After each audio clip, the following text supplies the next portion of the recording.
తానాలకుంటా ఇటు వెళ్ళాలి అంటే వాళ్ళు ఇలా చెప్పారు, ఇలా తిన్నగా వెళ్ళండి తానాలకుంట వస్తుందని చెప్పారు. అయితే మేము ఎలా వచ్చాం, ఇక్కడికి వచ్చిన తర్వాత బక్క బండారాల గుడి పెట్టి వెళ్ళాలని అడిగాం. అడిగితే ఇక్కడి నుంచి ఎలా తిరగాలంటే ఎలా తిరిగి అలాగే వెళ్ళా 2 మలుపులు తిరిగితే ఎక్కడ ఉంటుందండి అని చెప్పారు. అక్కడికి వెళ్తే ముత్యాలరావుపేట ఎక్కడంటే ఆ దారి దాటాకే ముత్యాలరావుపేట అన్నారు. అంటే ఒక దారి కదా, ఈ దారిలో రావచ్చు, దొండపూడి నుంచి కూడా అలా రావచ్చు ముత్యాలరావుపేట, కుంకాల అటు వెళ్ళొచ్చు, ఇలా నుంచి కూడా ముత్యాలరావుపేట వెళ్ళొచ్చు, కుంకాల వెళ్ళొచ్చు. అంటే ఆ ఊరు వెళ్ళాలంటే అటో దారి ఇటో దారి 3-4 దారులు ఉన్నాయి కదా. కానీ పరలోకం ఒకటి ఉంది. ఏమిటండి అది? పరలోకం. పరలోకానికి ఒకటే మార్గం, అసలు వేరే మార్గాలు లేవండి, ఒకే ఒక్క మార్గం. యేసు ప్రభు ఇలా చెప్పాడు, నేనే మార్గము సత్యము జీవము, నా ద్వారా తప్ప ఎవ్వరూ పరలోకం చేరలేరు అని చెప్పాడండి ఆయన. ఏం చెప్పాడండి? నా ద్వారానే మీరు పరలోకం వెళ్తారు, నా ద్వారా కాకుండా మీరు అసలు పరలోకము వెళ్ళలేరు. మీరు ఒక మాట ఆలోచించండి, ఈ ప్రపంచంలో పుట్టిన ప్రతి ఒక్కరు కూడా, ముస్లిమ్స్ అల్లాను పూజించిన, హిందూస్ వారి వారి దేవతలను పూజించిన, క్రిస్టియన్స్ యేసు ప్రభుని పూజించి ఆరాధించిన, అందరి యొక్క ఉద్దేశం ఒకటే. ఏంటో తెలుసా? ఈ లోకంలో ఈ కష్టాలు, ఈ కన్నీళ్లు, ఈ బాధలు, అనారోగ్యం, ఆపదలు, సమస్యలు, వీటిలన్నిటి నుంచి విడిపించబడి స్వర్గం ఉందంట. ఏముందండి? స్వర్గం ఉందంట. స్వర్గంలో ఆకలి ఉండదు, కన్నీరు ఉండదు, బాధలు ఉండవు, చీకులు ఉండవు, చింతలు ఉండవు, అనారోగ్యం ఉండదు, ఆకలి దప్పులు ఉండవు, ఆర్థిక సమస్యలు ఉండవు, ఏమి ఉండవు. లోకం ఉందంట.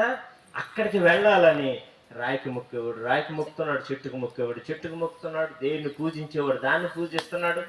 ప్రతి ఒక్కరు కూడా వారు వారు నమ్మిన దాన్ని పూజిస్తూ చేస్తున్నది అంతా ఏంటండి? స్వర్గము చేరాలి. కానీ యేసు ప్రభు ఏం చెప్పాడు? నా ద్వారా తప్ప మీరు ఏ ద్వారంలోనూ మీరు వెళ్ళలేరని చెప్పాడు. పరిశుద్ధ గ్రంథంలో ఇలా వ్రాయబడి ఉంది, మార్గములలో నిలిచి చూడుడి, పురాతన మార్గముల గురించి విచారించుడి, మేలు కలుగు మార్గమేదని అడిగి అందులో నడుచుకోండి, అప్పుడు మీకు నెమ్మది దొరుకును అని చెప్పాడు. ఏమండి? మేలు కలిగే మార్గము, నెమ్మది ఇచ్చే మార్గము యేసు ప్రభు అండి. నేను ఒకటి అనుకుంటాను, యేసు ప్రభు నేనే మార్గం అని ఎందుకు చెప్పాడు? ఏంటి ఆయనలో అంత గొప్పతనం ఏంటి? యేసు ప్రభువులో అంత గొప్పతనం ఏంటి? ఆలోచించండి. ఈ భూమిని చేసినవాడు ఆయనే, ఆకాశం చేసినవాడు ఆయనే, సూర్యుడిని చేసినవాడు ఆయనే, చంద్రుడు చేసినవాడు ఆయనే, నక్షత్రాలు చేసినవాడు ఆయనే, ఈ కొండలు, గుట్టలు, చెట్లు, పొలములు, ఈ సమస్త సృష్టి చేసినవాడు ఆయన. ఆయన ఎవరో తెలుసండి? సృష్టికర్త, సృష్టించినవాడు. ఈ అడవులు, ఈ కొండలు, ఇవన్నీ మానవులమైన మనల్ని మొత్తం అందరినీ చేసినవాడు ఆయనే. అంత గొప్ప దేవుడు యేసు ప్రభు. ఆ యేసు ప్రభు భూలోకానికి మానవుడిగా దిగి వచ్చాడు, మన కొరకు సిలువలో రక్తం కార్చాడు. ఎందుకు మన కొరకు రక్తం కార్చాడు? ఈ లోకంలో ఉన్న ప్రతి మానవుడు పాపం చేసిన వాడే, ఏ భేదము లేదు, అందరూ పాపం చేశారని దేవుని వాక్యం చెప్తుంది. అందరూ అంటే పాపం చేసింది ఎంతమంది? అందరూ. ఈ ఊరేం లేదు, ఆ ఊరే, ముత్యాలరావుపేట, కుంకాల, ఆ కుంకాల, ఈ కుంకాల, లేకపోతే కానాలకుంట, ఇటుకలకుంట, కోపెల్లి, ఏమండి, గడ్డపల్లి, గిన్నెపల్లి, చిలకలూరు, దానవాడ, తంగేడుకొండ, హైదరాబాద్, ఆస్ట్రేలియా, ఏదైనా కానీ ఏమండి, ప్రతి ఊరిలో ఉన్న ప్రతి మనిషి పాపం చేసినవాడే. మనిషి పుట్టిన ప్రతి ఒక్కడు పాపే. అందుకే యేసు ప్రభు భూలోకానికి వచ్చాడు, మన కొరకు రక్తం కార్చాడు. యేసు ప్రభు రక్తం కార్చి చనిపోయాడు. చనిపోయినవాడు దేవుడు ఏంటి అంటారు కదా, కానీ యేసు ప్రభు చనిపోయి తిరిగి లేచాడు. ఆయన నిజమైన దేవుడు కనుక సమాధిలోంచి తిరిగి లేచాడు. ప్రపంచంలో చాలా మంది ఉన్నారు, కానీ ఎవరు చనిపోయిన తర్వాత తిరిగి లేచిన ఆనవాళ్ళు, దాఖలాలు లేవండి. యేసు ప్రభు తిరిగి లేచాడు. 40 దినాలు భూమి మీద, ఇగో నా గాయాలు, ఇగో నా చేతుల్లో గాయాలు, ఇదిగో నా ప్రక్కలో బల్లెపోటు అని అందరికీ చూపించుకున్నాడు. 40 రోజుల తర్వాత పరలోకం వెళ్ళాడు. పరలోకంలో ప్రభు ఉన్నాడు. ఆయన మళ్ళీ చెప్పాడు, నేను మళ్ళీ వస్తా భూమి మీదకే, మీరు వెళ్ళండి, తానాలకుంట వెళ్ళండి, తానాలకుంట వాళ్ళకి యేసు ప్రభుని గురించి చెప్పండి అని చెప్పాడు. మేము వచ్చాము, మీకు చెబుతున్నాం. మేము చెప్పామా చెప్పలేదా? చెప్పారుగా, మీకు సాక్ష్యం ఇదే కదా. రోజు మామిడి చెట్టు కింద, ఈరోజు ఏం వారం? బుధవారం నాడు, జూలై నెల 15వ తారీఖు, జూలై నెల 15వ తారీఖు బుధవారం మామిడి చెట్టు కింద తానాలకుంట అనే ఊరిలో మేమందరం వచ్చి మీకు భోజనాలు వండి పెట్టి మరి దేవుని మాటలు చెప్పి వెళ్ళిపోతున్నాం. దేవుడు అడుగుతాడు, అమ్మా మరి మీరు ఆ రోజు వాళ్ళు వచ్చారు, యేసు ప్రభు నమ్ముకోమని చెప్పారు, నమ్ముకున్నారా లేదని అడుగుతాడు అడగడా? మేము సాక్ష్యం, మేము చెప్పేస్తున్నాం, వెళ్ళిపోతున్నాం. కానీ దేవునికి లెక్క మీరు చెప్పుకోవాలి. ఏమి అక్కర్లే, మీరు మతం మారక్కర్లే, కులం మారక్కర్లే, మీరు ఏదో మారిపోక్కర్లే. యేసు ప్రభు మన కొరకు చనిపోయి తిరిగి లేచాడు కనుక, యేసు ప్రభువా నేను పాపిని, నా పాపములు క్షమించు. ఒక్క మాట అండి, ఎంత? ఒక్క మాటే, యేసు ప్రభువా నేను పాపిని, నా పాపములు క్షమించు. ఈ మాట అడిగితే చాలు.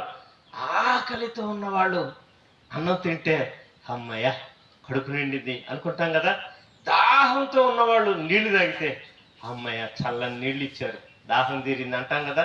యేసు ప్రభువా నేను పాపిని, నా పాపములు క్షమించని అడిగితే హృదయంలో సంతోషం ఉంటుందండి. ఏముంటుందండి? సంతోషం. సంతోషం వచ్చినప్పుడు పిల్లలు ఎగిరి గొంతేస్తారు చూసారా? చిన్నపిల్లలకి ఏదైనా బొమ్మ కొనుక్కొస్తే మా నాన్న బొమ్మ కొనుక్కొచ్చాడని ఎగిరి గొంతులేస్తారు. అలాగే మన హృదయం అంత సంతోషం వస్తుంది. బాధలు లేవా? ఉంటాయి. అనారోగ్యం లేదా? ఉంటాయి. ఆర్థిక సమస్యలు లేవా? ఉంటాయి. ఈ లోకంలో శ్రమలు ఇబ్బందులు అన్నీ ఉంటాయి.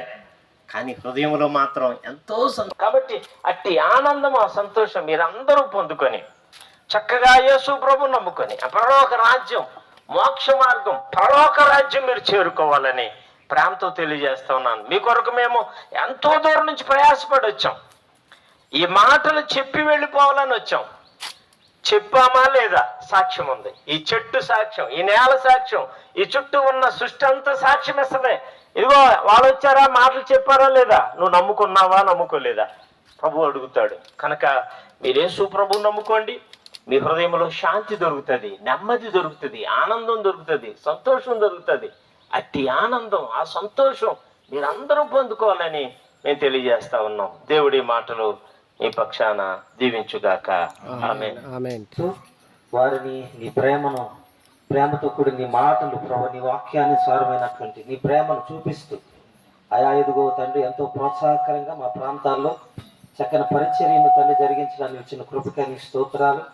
ఇదిగో నాయన మా ప్రాంతాలు, మా గ్రామాలు, ప్రజల మధ్యకు తండ్రి ఈ దినం ఈ రీతిగా ఇదిగో నాయన మీ దాసుడు తమ్ముడు సురేష్ పాల్ గారి ద్వారా ప్రభా ఇదిగో మా ప్రియులు ఇటుకలగుంటలో చక్కని పరిచయం జరిగిస్తున్న ప్రకాష్ గారు, అలాగే నాయన తాడిపడుగుల నుంచి తండ్రి మా ప్రియ మిత్రులు తండ్రి నాయన దేవుని సేవకులు వారి ఆధ్వర్యంలో ఈ ప్రాంతానికి రావడానికి తండ్రి ఈ గ్రామంలో ఈ ప్రాంతంలో ఉన్న ఆత్మీయ బిడ్డలందరినీ దర్శించి అవి వారికి నీ మాటలు అందించి నాన్న చక్కని విందును వారి కొరకు సిద్ధపరచడానికి ఇచ్చిన కృపకని స్తోత్రాలు. ఇది ఇంతవరకు మీ దాసులు నిలబెట్టుకొని శ్రేష్టమైన మాటలు మీరు అందించారు. ఇదిగో నా తండ్రి మీరు బలవంతులై ఉండి బలహీన దౌర్బల్యాన్ని భరించుటకు బద్ధులమై ఉండవలెనని రోమపత్రిక 15వ అధ్యాయం 1వ వచనంలో మీరు అన్నట్టుగా అపోస్తలుడైన పౌలు గారి ద్వారా నువ్వు తెలియజేసినట్లుగా ఇదిగో తండ్రి బలవంతులుగా ఉండి నాయన ఈ ప్రాంతంలో బలహీనమైన వారిని తండ్రి నాయన సంతోషపరచడానికి ఇదిగో తండ్రి నన్ను మీరు ఈ స్థలానికి నడిపించారు. వారందరినీ మీరు దీవించండి, వారందరిని ఆశీర్వదించండి, వారి పరిచయం ఫలభరితంగా మార్చండి. ఏ కొదువు ఏ కొరత ఉన్న నీ నామమహిమ పిలిపి 4:19 ప్రకారంగా తీరుస్తూ ముందుగా నడిపించండి. నీ మాటలు అందించి మీ దాసులందరినీ దీవించండి. ఈ స్థలానికి రావడానికి సహకరించిన ఆత్మీయ బిడ్డలందరినీ దీవించి ఆశీర్వదించండి. ఇంతవరకు ఎంతో ఓపికగా నీ మాటలు వినడానికి సిద్ధపడిన మా యొక్క తానాలకుంట గ్రామ ప్రజలందరిని బట్టి కూడా నేను స్తుతిస్తూ వారందరూ దీవించండి. వినడం వల్ల విశ్వాసం కలుగుతుందని నువ్వు తెలియజేసిన ఆ మాట ప్రకారంగా నీ కార్యాన్ని జరిగించి మేలు చేయమని నీవు వారందరూ కూడా నీవిచ్చే పరలోకపు ఆశీర్వాదాలు పొందుకోవడానికి సహాయం చేయమని ఇదిగో మేము విశ్వాన్ని పరిచర్ల పక్షంగా ఈ ప్రాంతాల్లో మేము పరిచయం చేస్తూ నైనా ఇదిగో తండ్రి ఈ స్థలానికి నాయన సువార్త నిమిత్తం ఈ ప్రాంతంలోనికి రావడానికి ఇచ్చిన కృపకానికి స్తోత్రాలు. ఇదిగో నాయన మీరు మమ్మలను కూడా మీ చేతులకు అప్పగించుకుంటూ వారితో కలిసి ఈ ప్రేమలో ఈ సహవాసములో నాయన ప్రభు ఈ సువార్తలో పాలుపొమ్ములు పొందడానికి ఇచ్చిన కృపకానికి స్తోత్రాలు చెల్లిస్తూ ఘనతయు మహిమయు ప్రభాలు మీరే పొందుకోమని నాయన తండ్రి రావాల్సిన దీవెన ఆశీర్వాదాలు ఇది మా ప్రియులందరికీ మీరు దయచేయమని ఏమన్నా మాటలు మా ప్రాంత ప్రజలను ఫలింపచేసి రక్షణ ఆనంద రక్షణ భాగ్యాన్ని వారందరికీ దయచేయమని ఘనతయు మహిమయు ప్రభాలు మీకు ఆరోపిస్తూ యేసయ్య నామదగిన నామమున ప్రార్థించి పొందుకున్నాము తండ్రి, ఆమేన్. పరమ తండ్రి ప్రేమయు మన ప్రభును మన రక్షకుడైన యేసుక్రీస్తు వారి కృపయు పరిశుద్ధాత్మ యొక్క అన్యోన్య సహవాసం అనే దీవెన కాపుదల భద్రత ఈ దినమున ఈ మారుమూల ప్రాంతానికి సువార్త ప్రకటించటానికి యేసయ్య ప్రేమను చెప్పడానికి వచ్చిన దైవ సేవకులందరికీ, దైవజనులకు, అలాగే ఈ యొక్క సువార్తను విన్నటువంటి ఈ గ్రామ ప్రజలందరికీ సదాక్షేమాన్ని ఇచ్చి కాపాడి ఈ సువార్త ప్రతిఫలము పొందుకొని నీ సాక్షార్థమై జీవింపచేస్తూ దీవించి ఆశీర్వదించమని మీకే కృతజ్ఞతాస్తుతులు చెల్లిస్తూ త్రియేక దేవుని నామంలో దీవిస్తున్న పరమ తండ్రి. ఆమేన్. ఆమేన్.